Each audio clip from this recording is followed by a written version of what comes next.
Walang malaking hindi nagsimula sa maliit. Mula 20 pesos na puhunan para lamang sa ice candy, ang isang mag-asawa naging milyonaryo. Isa pang patunay na sa mundong ito, walang imposible. Ang mga ibinibentang ice candy ng mag-asawang Rodolfo at Rosiel De Leon, bukod sa pinong-pino ang yelo, may mapagpipilian pang 24 flavors. Kasama na rito ang mga best-seller katulad ng watermelon, melon chill, avocado, banoffee, black forest at tiramisu. 5 piso kada piraso. Pero sinong mag-aakala na nang dahil lang sa mga hamak na ice candy ito, sina Mr. and Mrs. Rodolfo at Rosiel De Leon, ngayon mga milyonaryo. Paano nangyari ito? Panoorin ang kanilang kwento. Tubong Antipolo City ang dalawa. Hindi kami materyosong tao nun eh. Kumbaga, sanay lang kami sa hirap.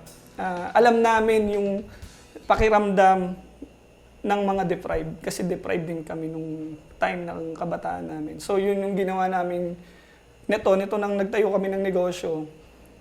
Inilalagay namin yung puso namin doon sa puso ng mga bata doon na parang gusto namin kumain ng masarap, wala kaming pera. 17 anyos si Rosiel nang hindi sinasadyang mabuntis siya ni Rodolfo. Pareho sila noong nasa kolehiyo. Para maitaguyod ang kanyang mag-ina, iba't ibang mga trabaho ang pinasukan ni Rodolfo. Si Rosiel naman, naging full-time housewife. Undergraduate kami pareho ni Mami. So nag-start kami para maitaguyod namin. College kami nung nabuntis ko si Mami, first year college kami noon. So sinilang yung anak namin, first year college kami pareho. Pero tila naging sinlamig ng ice candy ang kanilang kapalaran. Taong 2011, nawalan ng trabaho si Rodolfo. Umabot na rin daw sa punto na nagluto na sila sa uling dahil wala na silang pambili ng gas. Sanay kami magtipid. Ang problema namin yung mga anak namin, hindi sanay ng yun lang yung kakainin nila, yun yung baon nila. So para sa amin, bilang magulang, napakahirap nung panoorin namin yung mga anak namin na nahihirapan. Ang halos 100,000 piso nilang naipon, naging 20 pesos na lang. Ang bank account namin na close na, wala na kaming kapera-pera. Ang natitira na lang sa amin is yung 20 pesos na nasa coin purse ni Mami, which is talagang depressing para sa family namin kasi hindi namin inakala na ganun kami aabot na walang-wala. Pero imbes na mangutang, pinalago nila ang natirang 20 pesos. Doon na ako gumawa ng ice candy. Kasi yung 20 pesos, wala akong mai-start na negosyo doon, 20 pesos. Ano ang kaya? Kahit isang gatas hindi makakabili. So sabi ko, yellow muna. Since may rep naman tayo and then tubig lang naman yung kailangan. So plastic. Plastic ang binili ko doon sa 20 pesos. Ginawa ko siya 100 pieces na yellow. Nung nabenta ko siya, naging 300 pesos yung 20 pesos. So doon na nag-start, bumili ako ng ingredients ng ice candy.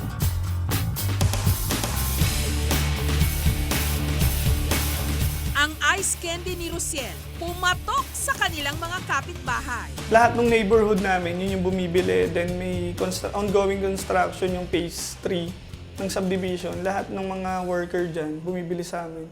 Nung time na naglalakad yung isa naming kaibigan dito, nagtitinda ng fish.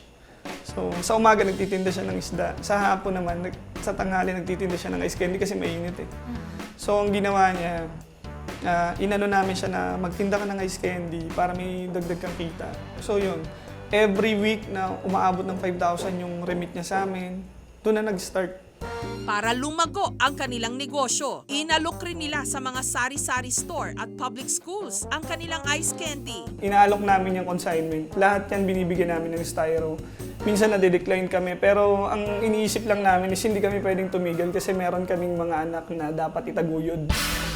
At matapos ang 4 na taon na pagbebenta ng ice candy, mula 500 pesos kada araw na kita o 15,000 pesos kada buwan, ngayon 15,000 pesos kada araw na o 450,000 pesos kada buwan. Naging sandigan namin yun na lahat ng bagay is parang nagsisimula sa maliit lang. Walang nananaginip ka na bukas mayaman ka na or ganito. Lahat yun pinagpagura naming mag-asawa.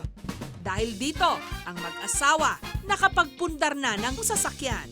Ang kanilang mga anak nasa pribadong mga eskwelahan ngayon. Nagpapaayos na rin sila ng bahay. Ito yung dati naming bahay.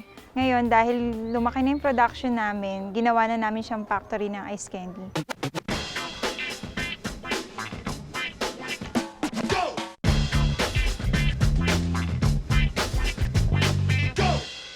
At kung dati, iisa lang ang kanilang refrigerator, ngayon, 4 na po na karamihan nakapwesto sa mga public school sa Antipolo. Una, may isa kaming flavor. Every week naglalabas kami ng isa pa to avoid yung parang masasawa. So doon kami naging kilala na maraming flavor yung ice candy namin. Yung formula, madali lang naman, pero yung procedure, tsaka syempre yung dapat masaya ka. Kumbaga, gagawa ka ng masarap na pagkain, dapat masaya ka, hindi ka galit, hindi ka stress. Nagsusupply na rin sila ngayon ng ice candy sa daan-daang mga tindahan sa kanilang bayan. Ang gusto ko lang talaga nun makatawid kami sa pang-araw-araw namin. Matustusan yung mga bata, yung pag-aaral nila. Hindi ko inimagine na magiging ganito. Para naman sa mga hirap sa buhay na nais ding magnegosyo katulad nila, ang payo ng mag-asawa, Huwag silang susuko. I-decline man sila. Hindi naman lahat yan aayaw. Tsaka ang negosyo kasi hindi laging may kita. Kailangan lang nila magtiyaga, magsikap. Dapat malakas yung loob mo. Kasi kapag mahina yung loob mo, wala na mangyayari doon sa negosyong papasukin mo. Ang nakikita namin, kaya kami nagtagumpay dito sa negosyo to. Binigay namin lahat. Yung umaga, trabaho kami. Yung gabi, trabaho pa rin kami. Kumbaga, dinibote namin yung buong oras namin dito. saan nga ba makakarating ang 20 pesos mo para sa mag-asawang Rodolfo at Rosel? Ito ang naging simula para ang nanlamig nila noong kapalaran pagkatamis-tamis ngayon.